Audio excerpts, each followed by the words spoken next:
बंदना को पलंकरे बांधी दे जबरदस्त बलात्कार कला। बंदना जेते काकुति मिनती हेले भी विनोद जमारू भी शुणिलानी। दीर्घ 8 घंटा काल बारंबार बलात्कार करी करी शेष में बंदनार जीवन दीप लिभिगला।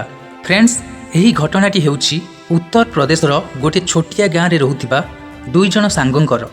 जनक ना हेउछि राकेश, आउ जनक ना हेउछि विनोद। दुहे दुहिंकर बेस अंतरंग बंधु। पिला बेलुरु दुई जन गोटिए क्लास रे पढ़ुथिले। जेउ आड़े भी जाउथिले दुई जन सांग होइकी जाउथिले। दुई जन मिसिकी खेलुथिले, पढ़ुथिले एवं खाउथिले मध्य। एमिति एमानंकर पिलादिन बहुत हस खुशी रे कटिगला। दुई जन जाक बड़ होई गोटिए कंपानी रे काम कले। एमिति किछि दिन बीतीगला। सेमानंकर संपर्क सेमिति पूर्व परी रही थाए। सही कंपानी रे बंदना बोली गोटिए झियोटिए काम करुथिला। राकेश जेउ वार्ड रे काम करे, बंदना भी सही वार्ड रे काम करुथिला। धीरे धीरे राकेश बंदना सहित कथबार्ता आरंभ कला। बंदना भी राकेश को लाइन देला। किछि दिन परे सेमानकर संपर्क प्रेम रे बदली गला। राकेश खाइबा पई जो टिफिन बॉक्स आनी थाए, बंदना भी सेथिरु मिसिकी खाई थाए। कंपानी छुट्टी हेबा परे राकेश बंदना को बुलेइबा को निये। एहार प्रभाव सीधा जाई विनोद उपरे पड़िला। कारण पूर्वरु राकेश विनोद सहित जेतिकी मिसुथिला आउ सेतिकी मिसी पारिला नाही। विनोद भी एहार कारण जानी पारिला। आउ विनोद को एक कथा जमारू भी भल लगिला नाही। कारण राकेश पूर्वरु विवाह करि सारिथिला। घरे तार स्त्री आउ गोटे संतान भी थिला, किंतु विनोद विवाह करि नथिला। विनोद ए सब कथा जानी परिबा परे से राकेश को बहुत बुझेइला। आउ कहिला, तू बंदना को मो सहित सेटिंग करि दे। तू तो विवाह करि सारिचु, तोर आउ गर्लफ्रेंड कौन दरकार। किंतु राकेश ए कथारे जमारू भी राजी हेला नाही। से सीधा सीधा मना करिदेला, हेई पारिबनी, बंदना केवल मोर। सेइठु सेमानकर संपर्कर डोरी छिड़ीगला। विनोद भाविला, मु जदि बंदना को जाई सबु सत कथा कहि दिए ताहले बंदना राकेश को छाड़ीदेव आ मो सहित सेटिंग हो जिवो। किंतु किछि भी लाभ हेलानी। विनोद बंदना को सबु कथा कहिला परे भी बंदना किछि सुनिबा को नाराज। एक कथा विनोद को बहुत आघात देला। राकेश अपेक्षा विनोद बंदना उपरे बहुत रागीगला। भाविला झील को पाने दबाकू पड़िबो। विनोद सुजोग को अपेक्षा करिथिला। थरे कौन हेइछि ना, से दिन रविवार थाए आउ कंपानी भी छुट्टी थाए। विनोद जानिबा को पाइला बंदना ता रूम रे एकुटिया अछि। से भाविला एइटा होछि मौका, याकू आउ हाथ छड़ा करिबिनी। तापर विनोद कौनसी मते बंदना रूम रे पसिगला। बंदना को पलंकरे बांधी देई जबरदस्त बलात्कार कला।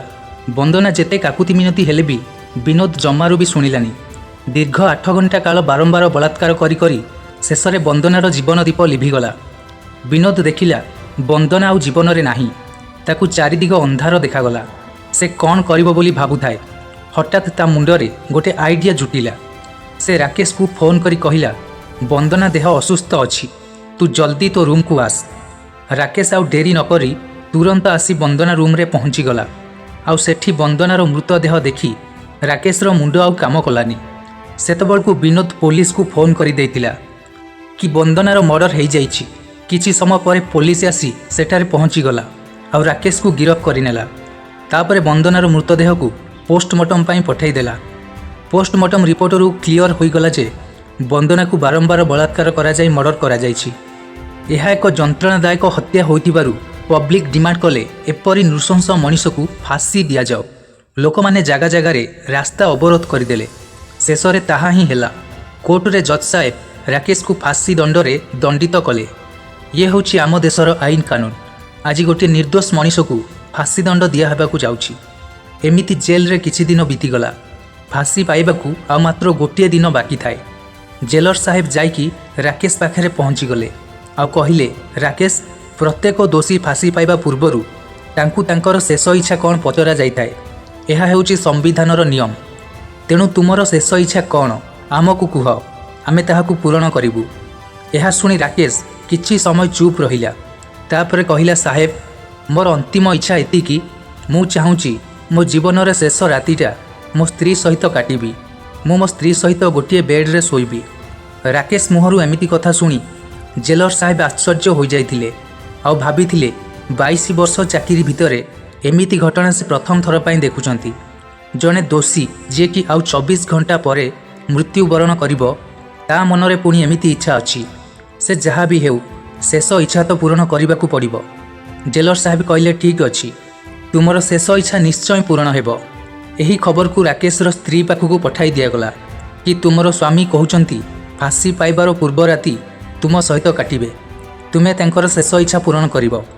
ସ୍ୱାମୀର ଏମିତି ଇଚ୍ଛା ଶୁଣି ସ୍ତ୍ରୀ କାନ୍ଦିବାକୁ ଲାଗିଲେ। କହିଲେ ଠିକ୍ ଅଛି, ଯଦି ତାଙ୍କର ଶେଷ ଇଚ୍ଛା ଏମିତି ତ ମୁଁ ଯିବାକୁ ପ୍ରସ୍ତୁତ ଅଛି। କ'ଣ ବା କରିବି, ଦୋଷୀ ହେଲେ ବି ସିଏ ମୋର ସ୍ୱାମୀ। ତାଙ୍କର ଏହି ଶେଷ ଇଚ୍ଛାକୁ ପୂରଣ କରିବା ହେଉଛି ମୋର କର୍ତ୍ତବ୍ୟ।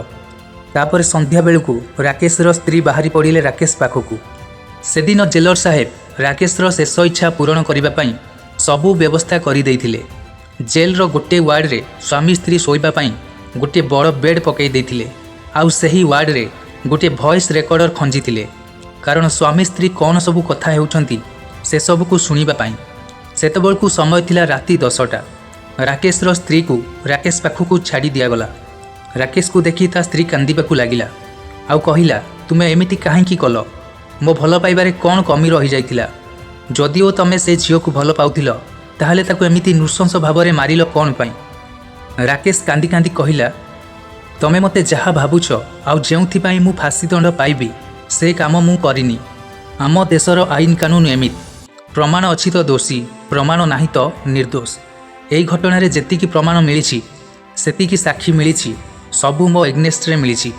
ସେଥିପାଇଁ ମୋତେ ଫାଶୀ ଦଣ୍ଡ ମିଳିଛି। ଆଜି ମୁଁ ତୁମକୁ ଏଠିକି ଡାକିଛି ତୁମ ସହିତ ଶୋଇବା ପାଇଁ ନୁହେଁ, ଏ ଘଟଣାର ଅସଲ ସତ୍ୟତା କହିବା ପାଇଁ। କାରଣ ଏ ସମାଜ ତ ମୋତେ ଦୋଷୀ ବୋଲି ମାନି ସାରିଛି। ମୁଁ ଏତେ ଘୃଣ୍ୟ କାମ କରିଛି ବୋଲି ମାନି ସାରିଛି, କିନ୍ତୁ ତୁମେ ସତ୍ୟତା ଜାଣିବା ନିହାତି ଦରକାର। ଏସବୁ କଥା ଭଏସ୍ ରେକର୍ଡ଼ ଦ୍ୱାରା ରେକର୍ଡ଼ ହେଉଥିଲା। ଜେଲର ସାହେବଙ୍କ ପାଖକୁ ବି ଯାଉଥିଲା। ତାପରେ ରାକେଶ ତା ସ୍ତ୍ରୀକୁ ମୂଳରୁ ଶେଷ ଯାଏ ସବୁ କଥା ଖୋଲିକି କହିଲା। ରାକେଶ କହିଲା, ବନ୍ଦନାକୁ କିଏ ହତ୍ୟା କଲା ଆଉ କେମିତି ହତ୍ୟା କଲା ମୁଁ ସେ ବିଷୟରେ କିଛି ବି ଜାଣିନି। ପୋଲିସ ସିଧା ଆସିଲା ଆଉ ମୋତେ ଆରେଷ୍ଟ କରି ନେଇଗଲା। ହଁ, ଏତିକି ମନେ ଅଛି, ପୋଲିସ ଆସିବା ପୂର୍ବରୁ ମୋତେ ବିନୋଦ କଲ୍ କରିଥିଲା। ହୁଏତ ସେ ହିଁ ବନ୍ଦନାକୁ ହତ୍ୟା କରିଥିବ। ଏସବୁ କଥା ଶୁଣି ରାକେଶର ସ୍ତ୍ରୀ କାନ୍ଦି କାନ୍ଦି ଘରକୁ ଚାଲିଗଲା। କିନ୍ତୁ ଜେଲର ସାହେବ ବାରମ୍ବାର ସେହି ଭଏସ୍ ରେକର୍ଡ଼କୁ ରାତି ସାରା ବସି ଶୁଣୁଥିଲେ। ସେ ଆଉ ରାତି ସାରା ଶୋଇପାରିଲେ ନାହିଁ। ସେ ଖାଲି ଭାବୁଥିଲେ ଗୋଟିଏ ନିର୍ଦ୍ଦୋଷ ଫାଶୀ ଦଣ୍ଡ ପାଇବ। ଜେଲର ସାହେବ ଚିନ୍ତା କଲେ, ମୋତେ କିଛି କରିବାକୁ ପଡ଼ିବ। ତା ପରଦିନ ଜେଲର ସାହେବ ଗୋଟିଏ ହାଇ ଲେବୁଲ୍ ମିଟିଂ ଡକାଇଲେ। ସେଥିରେ ବଡ଼ ବଡ଼ ଅଫିସର, ନେତା, ରାଜନେତା ସବୁ ଯୋଗ ଦେଇଥିଲେ। ଜେଲର ସାହେବ ସେହି ଭଏସ୍ ରେକର୍ଡ଼କୁ ସମସ୍ତଙ୍କୁ ଶୁଣାଇଥିଲେ। ଆଜି ଗୋଟିଏ ନିର୍ଦ୍ଦୋଷ ମଣିଷକୁ ଭାରତର ଏହି ଅନ୍ଧ କାନୁନ ଫାଶୀ ଦେବାକୁ ଯାଉଛି। ତାପରେ ମିଟିଂରେ କିଛି ସମୟ ଆଲୋଚନା ଚାଲିଲା। ପରେ ଏହା ନିର୍ଣ୍ଣୟ କଲେ ଯେ ଏହି ଘଟଣାରେ ରାକେଶ ଇନଭଲ୍ଭ ନାହିଁ। ସେ ସମ୍ପୂର୍ଣ୍ଣ ନିର୍ଦ୍ଦୋଷ। ଦୋଷୀ ତ ହେଉଛି ତା'ର ସାଙ୍ଗ ବିନୋଦ, ତାକୁ ହିଁ ଫାଶୀ ଦଣ୍ଡ ହେବା ଦରକାର। ତାପରେ ରାକେଶର ଫାଶୀ ଦଣ୍ଡ ଟଳିଗଲା। ଏହି ଖବରକୁ ରାକେଶର ସ୍ତ୍ରୀ ପାଖରେ ପହଞ୍ଚାଇ ଦିଆଗଲା କି ତୁମର ସ୍ୱାମୀକୁ ନିର୍ଦ୍ଦୋଷରେ ଖଲାସ କରାଗଲା। ତାପରେ ବିନୋଦକୁ ପୋଲିସ ଆରେଷ୍ଟ କରି ତାକୁ ଫାଶୀ ଦଣ୍ଡରେ ଦଣ୍ଡିତ କରାଗଲା। ତ ଫ୍ରେଣ୍ଡସ୍, ଏହି ଭିଡ଼ିଓ ଆପଣଙ୍କୁ କେମିତି ଲାଗିଲା ନିଶ୍ଚୟ କମେଣ୍ଟ କରି ଜଣାନ୍ତୁ।